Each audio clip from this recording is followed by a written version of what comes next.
Dios ama al pecador, pero aborrece el pecado. Si alguien le preguntara esto, ¿qué usted respondería?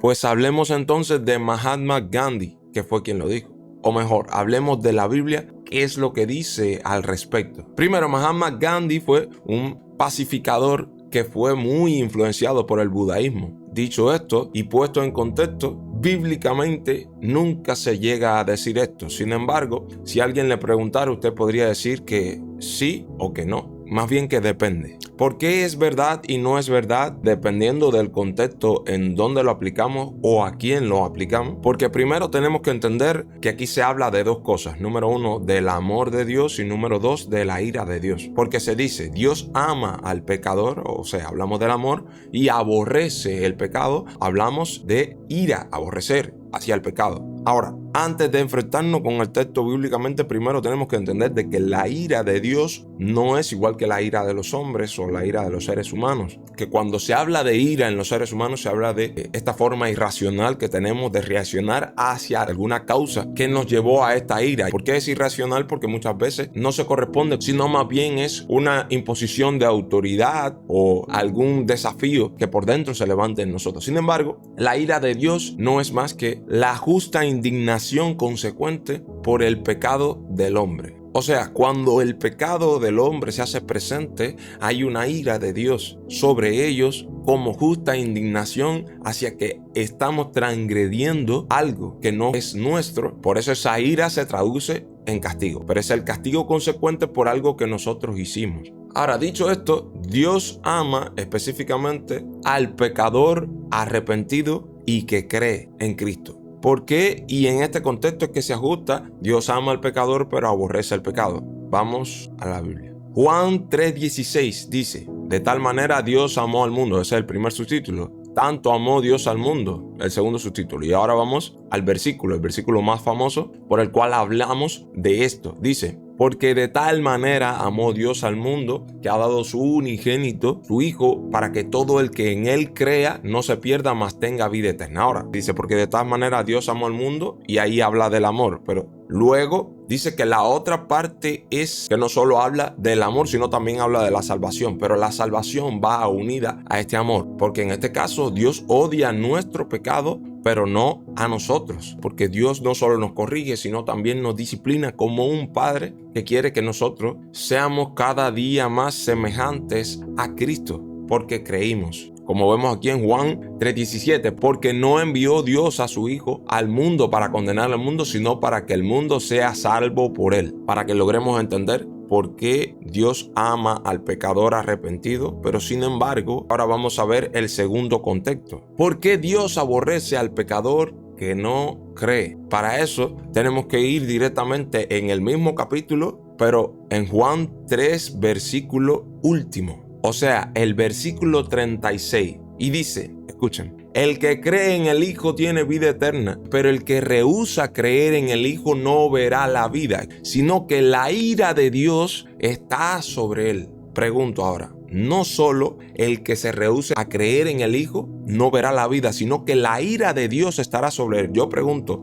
cuando llegue el día del juicio final, ¿quién irá a pagar por tus pecados y por los míos? ¿Quién sufrirá lo que se dice o se describe en la Biblia como el lago de fuego y azufre? ¿Nuestro pecado o sufriremos nosotros? Porque si Dios amase al pecador que tampoco se arrepiente, entonces pagarán nuestro pecado, no nosotros, porque Dios nos ama. Así seamos pecadores arrepentidos o no. Ahora voy a explicar otra cosa acerca del amor de Dios, que es muy importante entender también. Pero miren, no podemos ser ciegos. Dios lo habla claramente aquí en su palabra y dice que la ira de Dios estará sobre aquel que no crea. Y es que tiene toda la lógica que cuando llegue el día del juicio final, Dios aplicará un juicio sobre nosotros de acuerdo a nuestras obras, con pecado o sin ello. Y de acuerdo a lo que nosotros hayamos hecho o de acuerdo a lo que nosotros no hayamos hecho, nosotros iremos hacia una parte o iremos hacia otra. El que vaya al cielo y tenga vida eterna por creer en Cristo y por no solo creer, sino también hacer sus obras, entonces, y por la única gracia de Dios, o sea que no depende ni siquiera de nosotros, sino por la gracia de Dios, entonces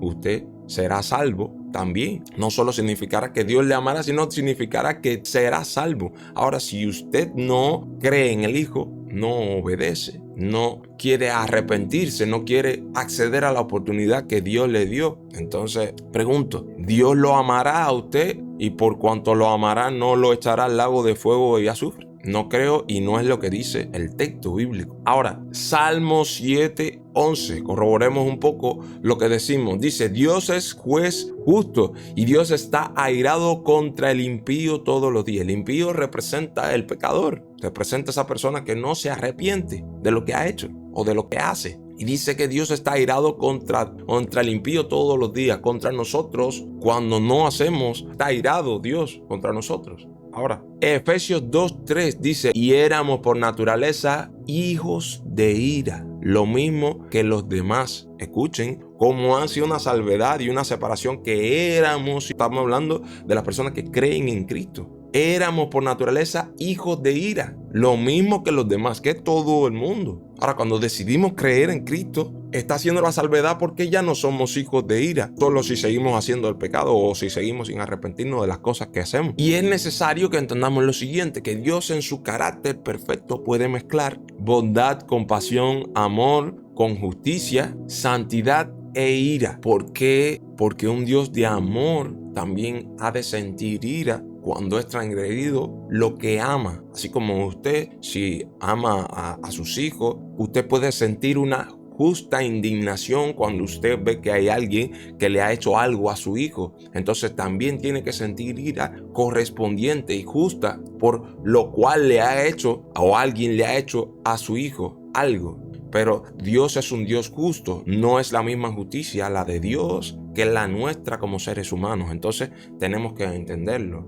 Nuestro camino en Cristo nos lleva a ser cada día más justos, a aplicar la justicia de Dios sobre las cosas, como nosotros como hijos, ¿vale? No es a juzgar para condenar, es a juzgar para discernir, que es diferente, ¿ok? Ahora vamos a entender por último los tipos de amor que radican en Dios, para que entendamos que el amor de Dios no es irracional también, al mismo tiempo como el amor natural del hombre. ¿Cómo y por qué? Explico. Primero, el amor de Dios tiene un carácter de benevolencia. ¿Por qué? Porque tiene una buena voluntad para con todos los hombres. Es decir, que no se complace en la muerte de ningún hombre, así sea pecador o no. Es ese amor de bondad hacia un mundo que es caído, que su naturaleza es caída. Luego vemos un segundo carácter que es el amor de beneficencia, el cual habla de sus buenas acciones por su gracia común. ¿Qué significa gracia común? Este lo podemos ver en Mateo 5:45. Dice, escuchen,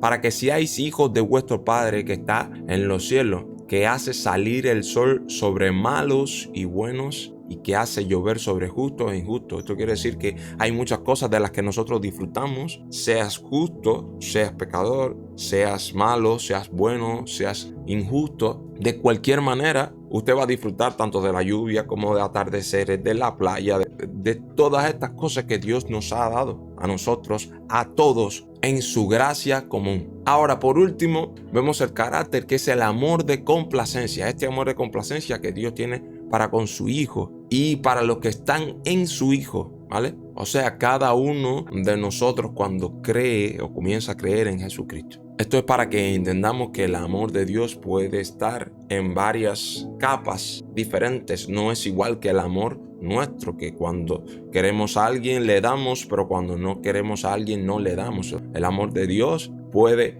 incluirte, pero al mismo tiempo puede haber ira contra ti, ¿vale? Y con esto no estoy refutando que Dios no ama al pecador que no se arrepiente. Vuelvo y repito, si fuese ese el caso, entonces lo único que sufriría en el lago de fuego y azufre, y hablamos de sufrir, hablamos del crujir de dientes, es lo que describe la Biblia con respecto a esto. Si ese fuese el caso, entonces su pecado fuera el que fuese allá y no fuese su alma, no fuese su espíritu. No sé si entienden la diferencia. Que Dios le bendiga.